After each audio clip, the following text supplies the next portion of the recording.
Je le sens de plus en plus en mission, Félix, en ce moment. Les mauvaises langues diront qu'il a arrêté de se doper avant Roland-Garros. Tu connais Buffalo by Night? Eh boy! Va te dire une affaire. Pense pour retourner, j'ai pas besoin de retourner. Je pense qu'elle va gagner un match. Donc oui, mais ça sera sa seule victoire. Et là, tu vas perdre contre, littéralement, en tout cas pour nous, là, une no-name. L'invisibilité a craqué un peu depuis Roland-Garros. Et on va avoir 2 semaines palpitantes au All England Club.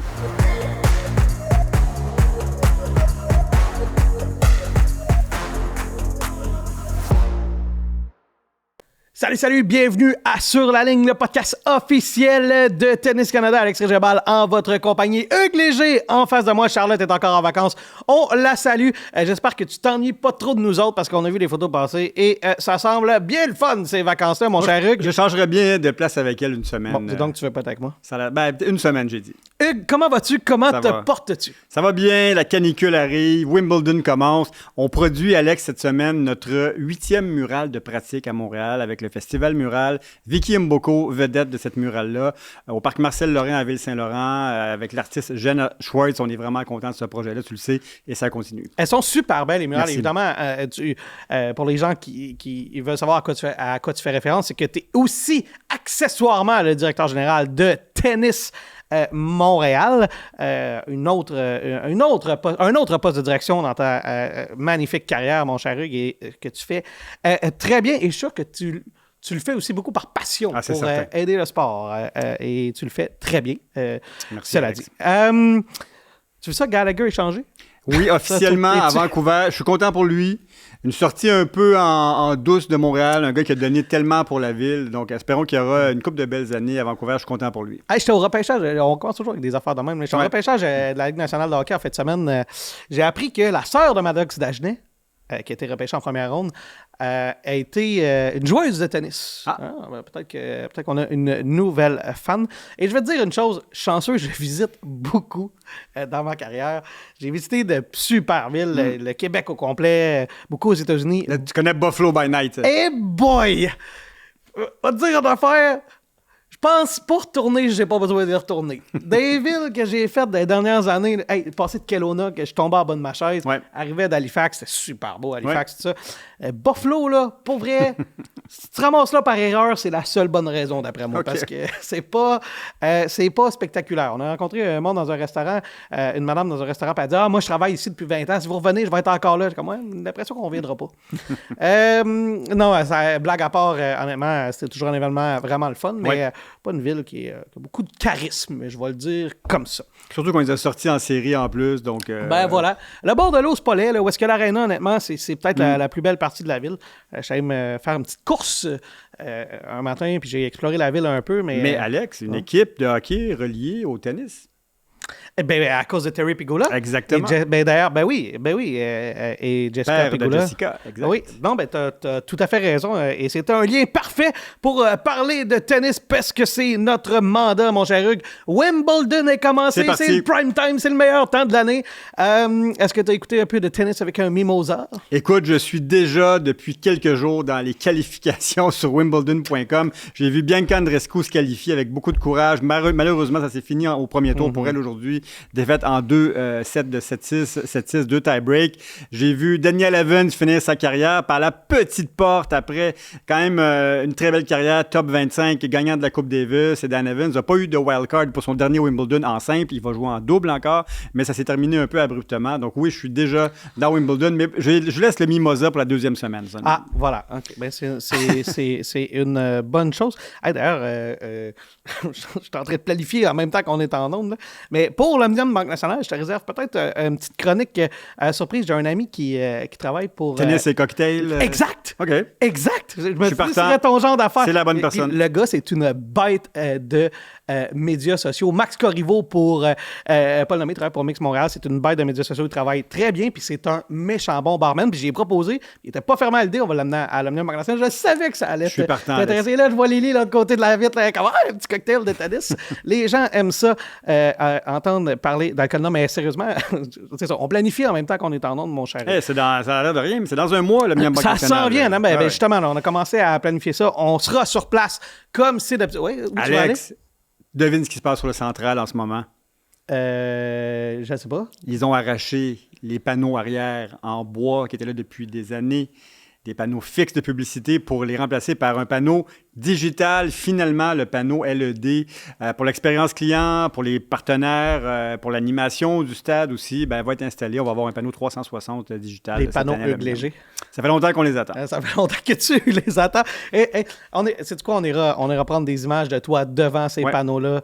En même temps, ça sort tellement bien pour la télé et pour les spectateurs aussi. Puis il n'y a pas beaucoup de on était le dernier Masters 1000 à pas en avoir. Donc maintenant, on rentre dans le rang. Au moins, le projet de stade est encore à l'étape de planification, mais on fait des améliorations quand même année après année. Oui, exact. On en parlait avec Eugène Lapierre. D'ailleurs, tu avais une chance d'aller réécouter l'entrevue avec...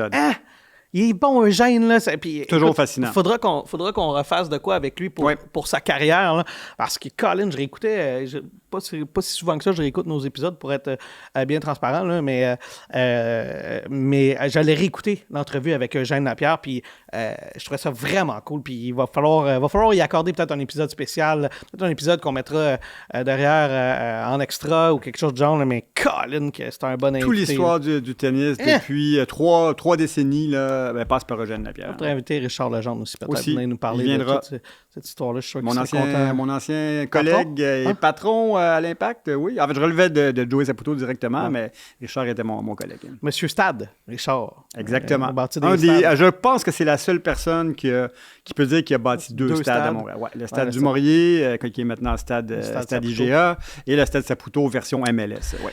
T'en as effleuré un peu des résultats. On va commencer avec Félix. On va y revenir à Bianca. Là. On va commencer avec la bonne nouvelle du jour. Le nouveau Félix. Félix, les cheveux rasés, prêt à attaquer. Un premier tour convaincant et Colin qu'on n'a pas dit ça beaucoup dans les derniers mois / dernières années. Oui, ça c'est un sacré bon signe, Alex. Une victoire en 3-7 expéditif contre Shevchenko qui avait déjà il avait donné déjà beaucoup de difficultés. Je me souviens, je crois que c'était au Masters de Paris il y a une couple d'années, mais c'est le premier tour qu'on veut de Félix. 3-7, pas de problème. Gaspille pas d'énergie, il fait chaud, il passe au deuxième tour, c'est réglé. Avec sa nouvelle tête rasée, l'air prêt à conquérir ce tableau de Wimbledon. J'ai beaucoup aimé ce premier tour. Écoute, et là, la bonne nouvelle, là, je ne sais pas si tu as regardé son tableau un peu, là. Il a un tableau prenable, absolument. Félix. Et il a... Bon... Jinx-le pas, Alex. Les 3 premiers tours, il n'y a personne au-dessus de la 80e place mondiale. C'est vrai. En deçà de la 80e place mondiale. Et il l'a vu comme toi, c'est garanti. Écoute, au 3e tour, l'adversaire le mieux classé qu'il pourrait affronter, c'est Zheng, 144e. Après ça, bon, t'as Tian, que ça pourrait être plus compliqué en ronde des 16, mais t'es déjà en ronde des 16 où t'as un Fokina, là. Tian, il a fait un très gros match d'ailleurs il y a 2 semaines. Là. Bon, oui. Ouais. Mais il mène un 0. Raison, absolument. Mais il mène un 0. Et il pourrait avoir peut-être un Djokovic ou un Fonseca là, en quart de finale. Mais un quart de finale, c'est très possible pour Félix. De la façon dont le tableau il est bâti pour lui. Je veux dire, en fait, je vais même aller plus loin que ça. Je pense que de la façon dont le tableau il est construit présentement, en deçà d'un quart de finale, ce serait probablement décevant. Puis Félix, je vous écrivais dans notre fil à Charlotte et à toi, au niveau du classement et du fait qu'Alcaraz ne joue pas, Félix est 3e favori de ce tableau. Mais, encore une fois, les preneurs au livre, les plusieurs médias le mettent rarement en haut de 6e, 7e favori dans leur choix de favori en ce moment. Donc, sous son classement actuel, moi, je pense qu'il veut faire taire aussi ces gens-là. Il veut faire parler son classement en ce moment. Pourquoi il était si déçu de sa sortie à Roland-Garros? Il veut éviter ça. Puis il voit la même chose. Comme toi, un tableau ouvert, 3e favori du tableau, pourquoi pas un quart de finale? Moi aussi, je le verrais très bien quart de finale, mais il faut toujours être prudent. Ça va être match par match. Difficile à gagner tout le temps. Mais je le sens de plus en plus en mission, Félix, en ce moment. Donc, j'y crois. J'aime pas ça de voir confiant comme ça. J'y crois. En fait, j'aime pas ça. J'ai l'impression que ça le jinx parce que, tu sais... Mais en même temps, tu as été sévère à son endroit. Là, si tu y crois, c'est peut-être une méchante bonne nouvelle parce que... je dis sévère. Tu as été fair, là, très fair. Je pense pas que tu J'aime beaucoup Félix. Hein, mais on regarde les faits, on analyse ce qui se passe, puis voilà ce que ça donne. En même temps, je me dis toujours, Colin, il est 4e mondial. Là. Je veux dire, il est mieux que... Il y en a 3 de meilleurs que lui au monde, là, présentement. 3 de mieux classés que lui. Les autres font pas mieux que lui, là. Fait que ça, c'est ça qu'il faut garder en tête. Au-delà des résultats qu'il fait. Mais tu sais, c'est parce que... c'est sûr qu'il peut aspirer à remporter un Grand Chelem, puis personne ne va tomber en bas de sa chaise s'il remporte un Grand Chelem. Et un Masters 1000. Et un Masters 1000. Tout d'abord. Il est passé proche. Service plus 1, Eugène nous le disait, probablement le meilleur Surf Plus One du circuit, ou un des meilleurs en tout cas. Surface rapide, gazon, possiblement quelques matchs sous le toit fermé à Wimbledon à cause de la pluie. On sait qu'il aime jouer en intérieur, Félix. Moi, je pense que les conditions sont bonnes pour lui à Félix, et pourquoi pas en 2026. Shapovalov était aussi en action, s'est retiré après le deuxième set, blessure. Quoi penser de ça, mon cher Hugues? Il va être déçu, sortie rapide. Il a déjà fait un quart, je crois, à Wimbledon. C'est pas une très bonne année pour Denis, c'est déjà terminé. Il y a Gabriel Diallo qui va être en action aussi. Tu t'attends à quoi de Diallo? Moi, je l'ai mis dans mes Dark Horse, dans mes surprises potentielles, Gabriel Diallo. Si son dos tient le coup, problème de blessure depuis quelques mois, mais encore une fois, un jeu tout à fait adapté à cette surface rapide. Il monte de plus en plus au filet. Excellent service. Il a le jeu pour aller loin à Wimbledon. Si son corps tient le coup, j'aimerais ça le voir en deuxième semaine. Il est dans la partie de tableau de Fritz Diallo. Il pourrait l'affronter au troisième tour. C'est Benjamin Bonzi qui va affronter au premier tour, 93e mondial. C'est pas un mauvais joueur, le Français Benjamin Bonzi. La bonne nouvelle, c'est que Diallo l'a déjà battu et ça se passait à Shanghai. Ça, c'était en octobre 2025. Alors, il n'y a pas si loin que ça. C'est un 6-4, 6-4 qu'il lui a fait sur surface dure. Alors, quand même positif pour Diallo. Il a un potentiel affrontement au deuxième tour contre Etcheverry ou Sonego. Ça pourrait être un peu plus compliqué, mais la bonne nouvelle, il a un 2-0 contre Etcheverry. Contre Fritz, il peut le faire. Fritz, c'est vraiment son objectif. Fritz, pour moi, tu le sais, est un des favoris pour moi, avec Shelton notamment. Mais s'il se rend à Fritz puis il fait un bon match à Fritz, ça sera un tournoi réussi pour Gabriel. Il a malheureusement perdu beaucoup de points à Bois-le-Duc, tournoi qu'il avait gagné l'an passé. Il a perdu assez tôt, donc il chute au classement en ce moment, Gabriel. Herzogenbosch. Il est 0-3 contre Taylor Fritz, par ailleurs, mais bon. On va voir comment ça va se passer au premier tour. C'est pas fait. Je rappelle, il affronte Benjamin Bonzi au premier tour. Bon, du côté des femmes, Bianca Andreescu, je sais pas si tu as vu ça. On va le faire en deux temps, OK? D'abord, la qualification. C'est pas banal ce qu'elle a réussi à faire. Tellement contente. T'as-tu vu en larmes sur le terrain? Et honnêtement, je trouve que c'est tellement caractéristique de Bianca. C'est de sa passion. Je veux dire, elle a gagné un grand chelem, puis elle pleure de joie parce qu'elle est là dans le tableau principal. T'imagines-tu? Non, absolument. Elle a travaillé fort pour y être. On le sait, elle a fait des tournois ITF en début d'année. Elle doit se battre pour tout ce qu'elle va chercher en ce moment. Il faut vraiment qu'elle soit passionnée, comme tu l'as dit, qu'elle ait envie. C'est le résultat de son travail des derniers mois, le fait qu'elle se soit qualifiée. Il faut quand même aller chercher 3 matchs en qualification. C'est jamais facile. Elle a beaucoup chuté au classement. Je pense que c'était un soulagement puis une récompense pour elle du travail qu'elle a fait depuis quelques mois de se rendre au tableau principal. Malheureusement, elle est sortie en 2 sets extrêmement serrés, 2 tie-breaks, 7-6, 7-6, mais quand même un tableau principal de Grand Chelem pour Bianca et de l'espoir pour la suite, je pense. Ouais, elle affrontait Zhang, pas Zhang. Non, excuse-moi, c'est Léla qui l'affrontait. Parlant de... non, c'était Bianca, excuse-moi. Je ne regardais pas la bonne fiche. Elle affrontait Zhang, mais pas Zhang, celle qui a fait la finale. C'est Zhang. Oui. E-N-G. Elle affrontait Shuai Zhang, qui est surtout une joueuse de double, honnêtement, qui est une bonne joueuse de double. Mais elle lui a fait un 7-6, 7-6. Et ne serait-ce que pour la qualification, c'est quand même admirable. Puis physiquement, n'oublie pas qu'en qualif, ils enchaînent jour après jour. Donc, 3 matchs déjà. Exact. Dans d'autres tournois, c'est peut-être un quart de finale ou un demi-finale. Je vous rappelle qu'il y a toujours 2 façons de suivre les contenus de KO Sport, soit en s'abonnant au ko-sport.tv. Vous avez droit à différentes primeurs, des offres spéciales, des rencontres avec les animateurs de la station. Sinon, vous pouvez toujours nous suivre sur YouTube. Alors, abonnez-vous à notre chaîne. À bientôt! Très positif dans le cas de Bianca. Puis honnêtement, moi, ça m'a touché de l'avoir en larmes. C'est pour une fille qui a gagné des grands tournois, qui a été dans le top 5 mondial. Elle adore ça. Puis elle est tellement sweet, on l'aime beaucoup nous aussi. Je suis certain que Charlotte lui a envoyé un petit texto après son match. Elle est en vacances, Charlotte. Oui, mais elles sont en contact, je suis convaincu. Oui, c'est sûr. Charlotte doit avoir les oreilles qui lui scellent depuis le début de l'épisode. Elle est là. Elle a perdu aussi, elle, au premier tour contre Étienne. Année difficile. Sortie au premier tour, 6-1, 7-6. c'est pas le résultat qu'on veut pour une top 40, top 35, mais là, tranquillement, ça va dégringoler pour Léla. C'est vraiment une année compliquée jusqu'à maintenant. Puis bon, on en a quand même beaucoup parlé. Il y a eu des bons moments au début de la saison sur terre battue, mais je crois encore qu'elle doit réfléchir à son équipe de coach. Je ne remets pas en question le rôle de Jorge, mais je pense qu'il manque quelque chose au niveau de son équipe. Il faudrait ajouter plus que supprimer. Oui, Ah, exact. C'est pas inintéressant ce que tu dis. Elle a perdu contre Étienne, qui est autour de la 40e place mondiale. Bon, gros premier tour quand même. Oh, ouais, c'était pas un premier tour facile pour Léla, ouais. mais en même temps, elle était favorite dans ce match-là ouais. en vertu de sa... elle est autour du top 25, elle est 24 présentement. Ouais. Mais c'est une autre défaite, une autre fois où elle avance pas tant dans un gros tournoi. On commence à se répéter. On voyait un peu de positif là, récemment, ouais.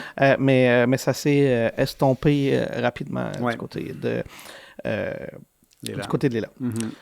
On va revenir du côté des hommes. Je regardais le tableau principal. Il y a beaucoup d'éléments intéressants qui se sont passés. Mais commençons avec Jack Draper, ouais. qui devait, lui, faire son retour en compagnie d'Andy Murray comme entraîneur. Devait jouer Fritz. Malheureusement, il s'est retiré pour blessure. Et c'est Lajovic qui a pris la place de Jack Draper comme lucky loser. Aurais-tu aimé ça voir Jack Draper dans le tableau principal? Absolument. Tu sais que c'est un joueur que j'aime beaucoup, grand gaucher, puissant. Il y a le tennis moderne qu'il faut pour aller loin. C'est un gars qui est monté dans le top 10, mais il est vraiment pas chanceux au niveau des blessures là, qui reviennent encore et encore. Ça fait un an qu'on le cherche, là, Draper. On le voit plus. C'est une blessure au bras qui est récurrente. Évidemment, les Anglais voulaient le voir. Ce pairing avec la légende Andy Murray était intéressant aussi sur papier. Je pense qu'Andy Murray peut lui apporter beaucoup, mais c'est que partie remise pour Jack Draper.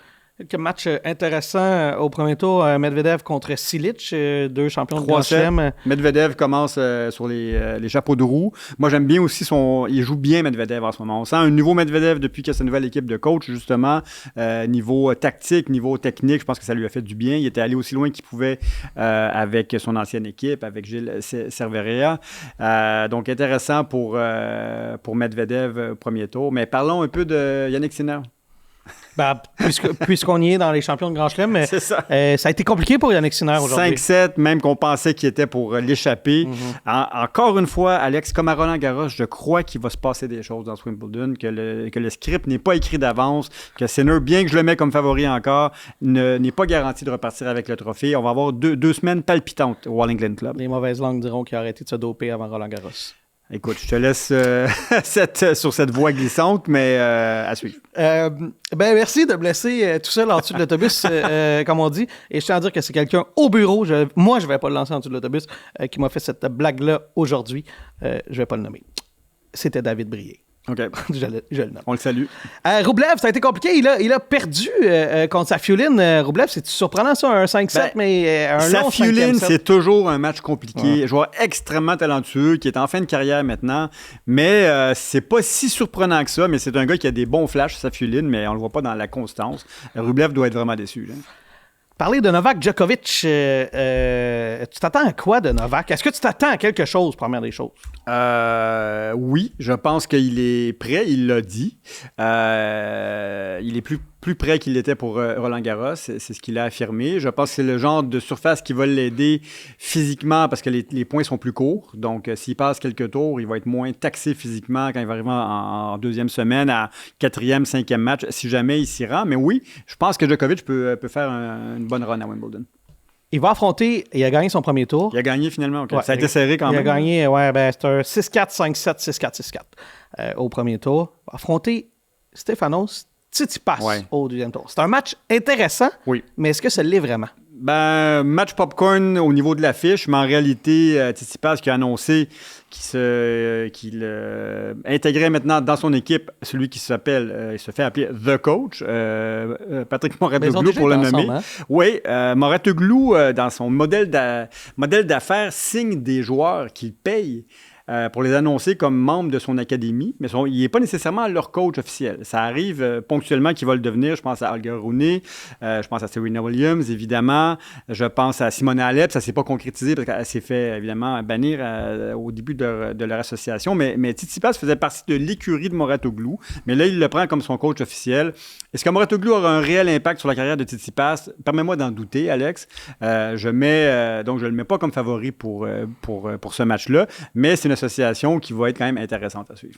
Autre match qui peut être intéressant, mais ça aurait peut-être été intéressant il y a 5-6 ans. Un Wawrinka-Berrettini au premier tour. Est-ce que ça t'allume?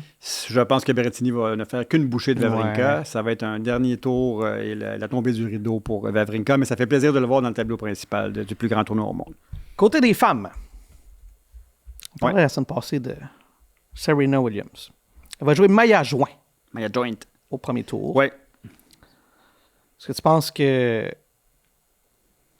Serena Williams va joindre le deuxième tour? Je pense qu'elle va gagner un match.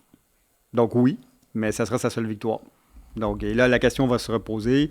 Quelle joueuse 150e au monde n'a pas pu avoir de wildcard parce que ce laissez-passer-là a été donné à Serena, la plus grande championne du côté féminin, buzz marketing incroyable, codes d'écoute qui vont être là pour ce match contre Maya Joint à suivre, mais je pense que Serena va ne faire que passer dans le tableau féminin. OK. Je vais te parler de... En fait, t'as une bonne mémoire, toi, en général.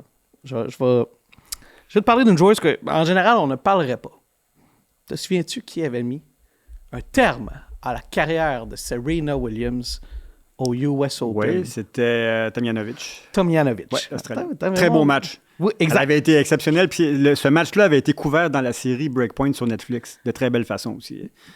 Mais là, est-ce que Serena devrait compenser Tomljanovic parce qu'elle sera plus celle qui aura mis fin à sa carrière? Là. Elle était étiquetée comme la fille qui avait mis fin à la carrière de Serena Williams. Est-ce qu'on va quand même la considérer comme celle qui aura mis fin à la carrière? C'est pourquoi? Parce que c'était au US Open. C'était sur la plus grande scène du monde, dans le cours central de Serena Williams, à la maison. Toute la pression sur Tomljanovic, qui avait réussi à gérer une foule de 21 000 personnes contre elle. Moi, j'avais été impressionné par la performance de Tomljanovic pour sortir Serena. Donc, pour moi, ça reste son vrai dernier match de sa carrière, retentissante et rayonnante. Pour moi, c'est juste un petit passage pour lui faire plaisir, ce Wimbledon. C'est pas une deuxième fin de carrière. Tu sais qui est par affronter au deuxième tour, Serena? Dis-moi. Et Ala? Oui. Une autre. Ça serait compliqué. Ben ouais, ça serait compliqué. Ouais. Dans son cas à elle. Est-ce qu'Eala va mettre fin à la carrière de Serena Williams? Non, mais en même temps, si elle joue 5 tournois, là, ça peut pas être Tomljanovic qui a mis fin à sa carrière. Non, c'est vrai. Ça continue. Réécrire. Il a joué en double avec Vénus aussi. Elles sont dans le tableau de double. Ouais, mais mettons en double. Simple. Ouais, c'est ça, en simple. C'est plus en simple. Hey, t'as un Swiatek, Taylor Townsend, ça t'allume-tu, ça, au premier tour? Swiatek va gagner une coupe de tour, je pense. Je la mets favorite, oui. Ouais, ben là, oui, dans ce cas-là, elle est favorite, mais c'est quand même pas un match donné. Taylor Townsend, ça peut être compliqué. Il y a un match qui m'allume vraiment beaucoup pour le deuxième tour. C'est un Andreeva contre Krejcikova. Ouais, ça c'est bon.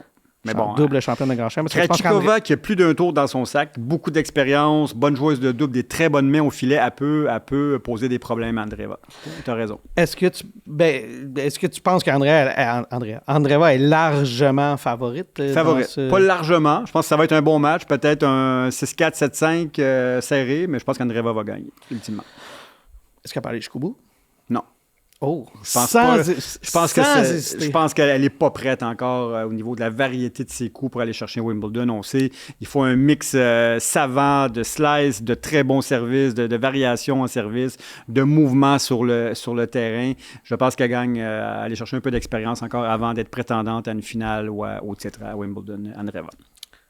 Est-ce que tu connais Manachaya Sawangaku? Non. Je pense que tu m'en parlais. Oui. Parle-moi de son background un peu. Oui, attends. Moi non plus, je la connaissais pas. Okay, attends. Là, je vais te le vivre en direct. La fille, elle est 164e mondiale en simple. Elle a 23 ans, thaïlandaise. Elle fait 174 000 en bourse. Bon, vous comprendrez que c'est pas la joueuse la plus connue. Fait, les deux, on la connaît pas vraiment. Je suis désolé, les gens qui nous écoutent. Là, tu vas me dire, mais pourquoi est-ce que tu me parles de elle? Dis-moi donc. Parce que c'est elle qui a battu Swiatek aujourd'hui. Ben oui.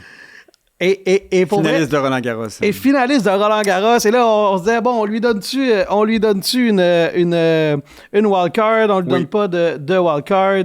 Elle a battu. Non seulement elle avait une wildcard, mais elle était dans les favorites. Elle était 16e, je crois, favorite. Elle était 20e, alors elle est 20e mondiale, fait que, ouais, ça se peut qu'elle était 16e favorite. Puis moi, je la mettais comme une surprise potentielle, Schwalinska, parce qu'elle a un jeu extrêmement complet, mais bon, c'est fini au premier tour. Elle a perdu contre une Thaïlandaise que pas grand monde connaît, mon cher Rick. Ça fait mal. C'est en 3-7 de 2-6, 7-5 et 6-2. Elle doit être très déçue. Que Sawang Koo. OK. Mon Thaïlandais n'est pas là. Je pense qu'au troisième tour, on l'aura déjà oublié. Mon néerlandais est meilleur que mon Thaïlandais, visiblement. Ben, tu dis ça, tu sais, des fois dans le tennis, t'as du monde qui ont des bulles de même, hein, qui explosent. Là, qui sait, peut-être que c'est le début d'une autre histoire, Cendrillon. On s'en parlera la semaine prochaine. Imagine, elle fait une ronde des 16. On s'en parlera la semaine prochaine. Celle qui avait battu Schwalinska. Oui, est-ce que ça relativise la défaite de Schwalinska? Non, mais en même temps, c'est drôle parce que je pensais à ça parce qu'on en parlait avec Charlotte. Puis on disait, bon, mais c'est quoi la suite des choses pour cette fille-là? Et Charlotte a dit, ouais, mais ça se peut que ce soit compliqué, gérer ça. Ouais. Mais en même temps, tu sais, tu dis, comment tu fais pour atteindre une finale de Grand Chelem puis détruire tout le monde sur ton passage? Des bonnes joueuses qu'elle a battues à Roland-Garros. Ouais. Et là, tu vas perdre contre, littéralement, en tout cas pour nous, là, une no-name. Là, ouais. Elle a quand même 164e mondiale. On n'arrête pas de dire que le top 200 est plus serré qu'on pense, mais il reste que, mettons, dans le contexte, on aurait eu tendance à la mettre favorite. Ouais. On va affronter Alicia Park au prochain tour. Attention. La Thaïlandaise. Ouais. Ça va frapper fort, là. Ça va être compliqué. Peut-être, mais c'est pas un match, d'après moi, sur lequel tu vas déplacer ton horaire de travail pour aller voir ce match-là. D'ailleurs, tantôt, je parlais de Krejcikova. Tu as remarqué, il y a 8 joueuses tchèques. Oui, tu m'en parlais à Ordon. C'est impressionnant la profondeur chez les Tchèques. Et puis ça fait quand même plusieurs années. Surtout du côté féminin. Oui, surtout. Ouais. Oui, non, du côté masculin. Je veux dire, il y a beaucoup de moins de bons joueurs. Là, mais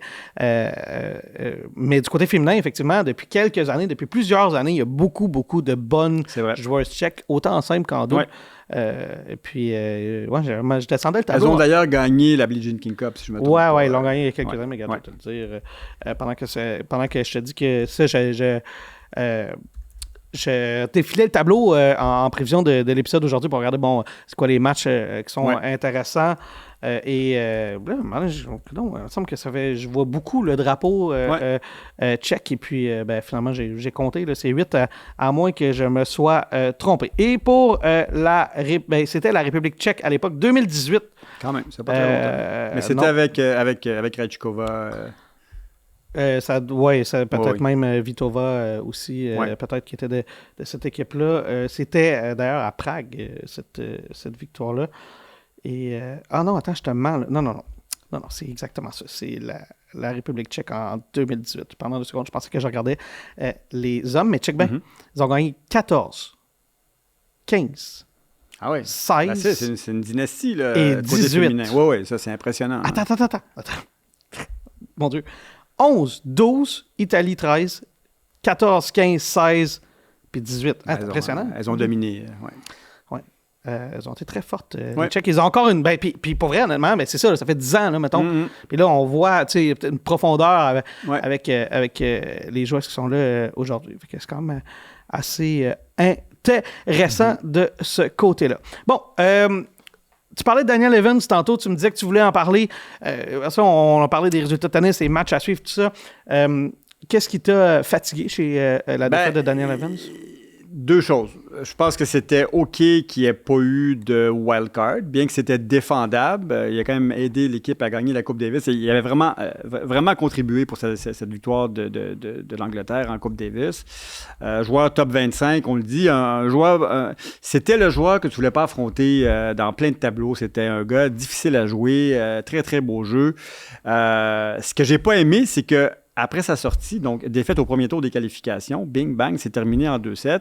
dans une atmosphère qui était pas très favorable à lui, qui lui était pas très favorable, pardon. Il y avait un joueur argentin contre lui qui était supporté par un petit groupe qui faisait beaucoup de bruit.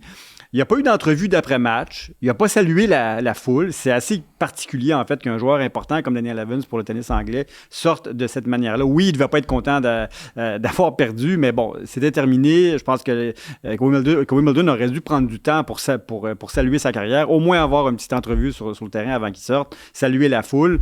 Il va jouer en double, donc on va le revoir sur le tableau principal en double, mais c'est quand même une sortie côté jardin, là, on va le dire comme ça. Puis c'était même pas à Wimbledon, hein, c'était sur les terrains de qualification. Donc voilà, fin un peu triste pour un joueur important de la dernière décennie côté anglais. En même temps... À Southampton. En même temps, ouais. Je pense que c'était une question de relations publiques.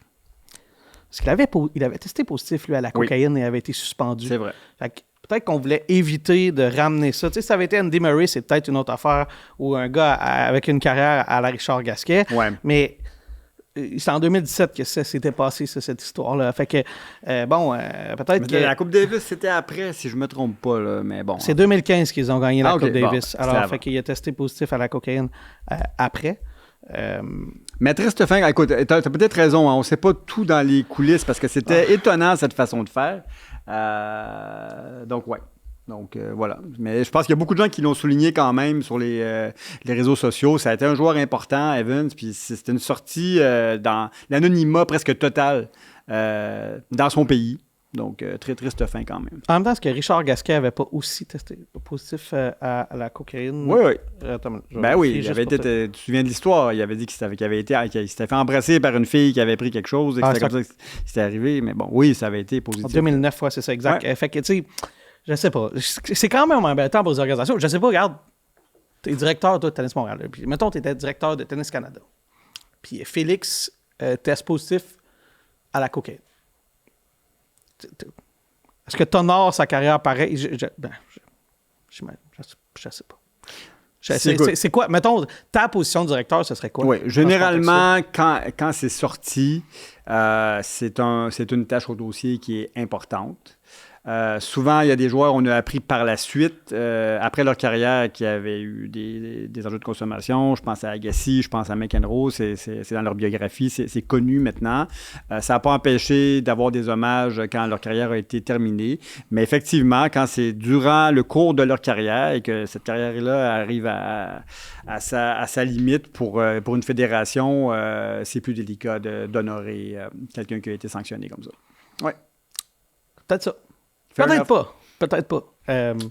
Mais on voit que ton côté tennis était... Oui, là, je parlais du fan, du joueur qui l'a été. J'avais pas ma casquette de dirigeant, là, mais c'est sûr que c'est un sujet qui est délicat. Donc, j'ai dit Southampton, c'est Roehampton, hein, les qualifications de Wimbledon. Puis, encore une fois, tu as plein de terrains de gazon. Ça s'enchaîne un petit peu partout, à gauche, à droite. C'est là que Bianca s'est qualifié, d'ailleurs. Mais c'est là que Dan Evans a terminé sa carrière. Est-ce que il nous reste peut-être une dizaine, quinzaine de minutes là, maximum à l'épisode, là, mais est-ce que la façon dont le scénario a joué, est-ce que pour toi, il reste indiscutablement un prétendant au titre? Prétendant, oui, mais largement favori, non. Moi, je te dis, je m'attends à ce qu'il y ait des surprises dans ce Wimbledon-là. Un premier match en 5-7, il a frôlé avec le désastre. Les conditions sont encore extrêmement chaudes. On sait que c'est une de ses faiblesses maintenant qui est connue.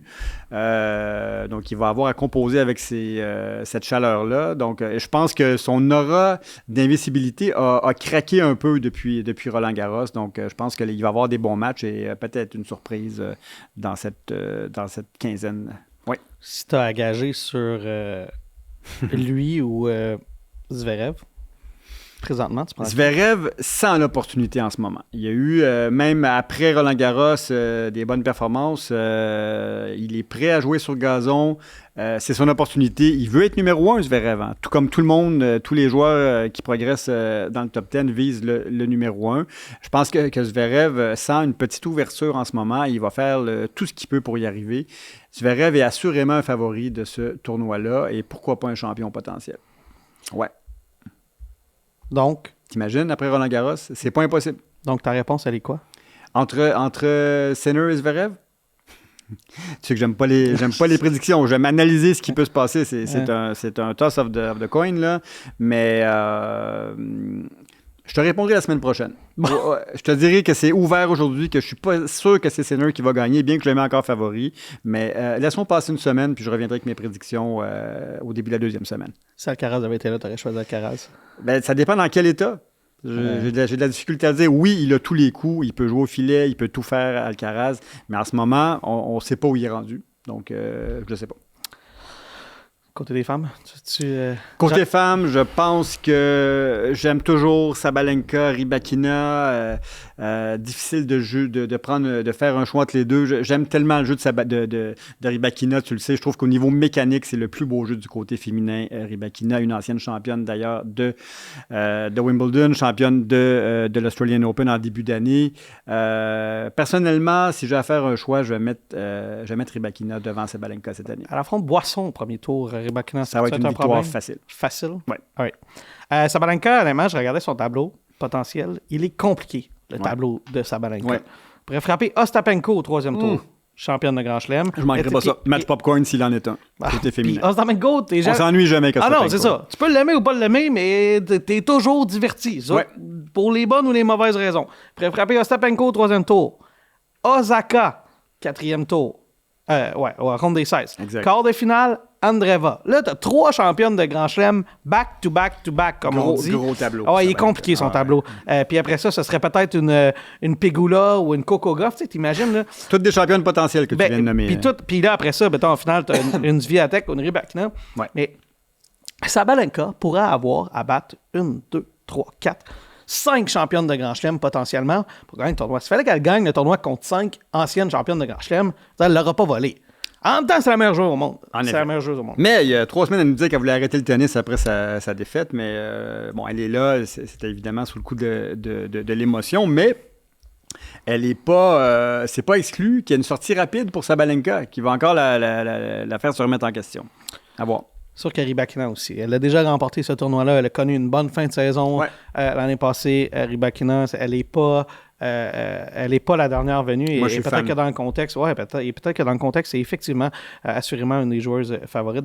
Mais en ce moment, on en parlait à Roland Garros, c'est tellement ouvert du côté des femmes. C'est difficile de mettre un nom parce que la compétition, elle est quand même féroce. C'est intéressant. Est-ce que tu penses que d'un point de vue télé, c'est plus intéressant d'avoir plusieurs championnes potentielles ou t'es mieux d'avoir une Serena Williams ou un Tiger Woods? Les gens aiment ce qu'ils connaissent. Ils aiment les rivalités qu'ils connaissent aussi. Donc, d'avoir une 9e, 8e mondiale qui gagne, c'est pas nécessairement ce qui est le plus payant pour le tennis, pour l'amateur moyen, je dirais comme ça. Pour les puristes, ceux qui suivent ça de très près, il y a des histoires vraiment intéressantes, mais pour la santé du tennis, on veut des personnalités qu'on connaît, qu'on aime ou qu'on déteste, mais qui nous engagent au niveau émotif. Puis on veut des rivalités qu'on connaît aussi. Donc, effectivement, c'est peut-être pas ce qu'il y a de mieux pour le tennis. En même temps, le top 10, là, mis à part Victoria Mboko, parce qu'elle n'est pas là, mais à peu près tout le monde peut aspirer à remporter le tournoi. Oui. Peut-être des petites outsiders, puis pas beaucoup, là. Svitolina et Mukova, mais Svitolina a connu une bonne séquence il n'y a pas si longtemps. Mukova a déjà fait une finale de Grand Chelem. Alors, franchement, c'est pas... peut-être Anisimova aussi, mais pour le reste, tu regardes Coco, Andreeva, Pegula, Swiatek, Rybakina, Sabalenka, c'est toutes des filles qui peuvent aspirer à remporter le tournoi.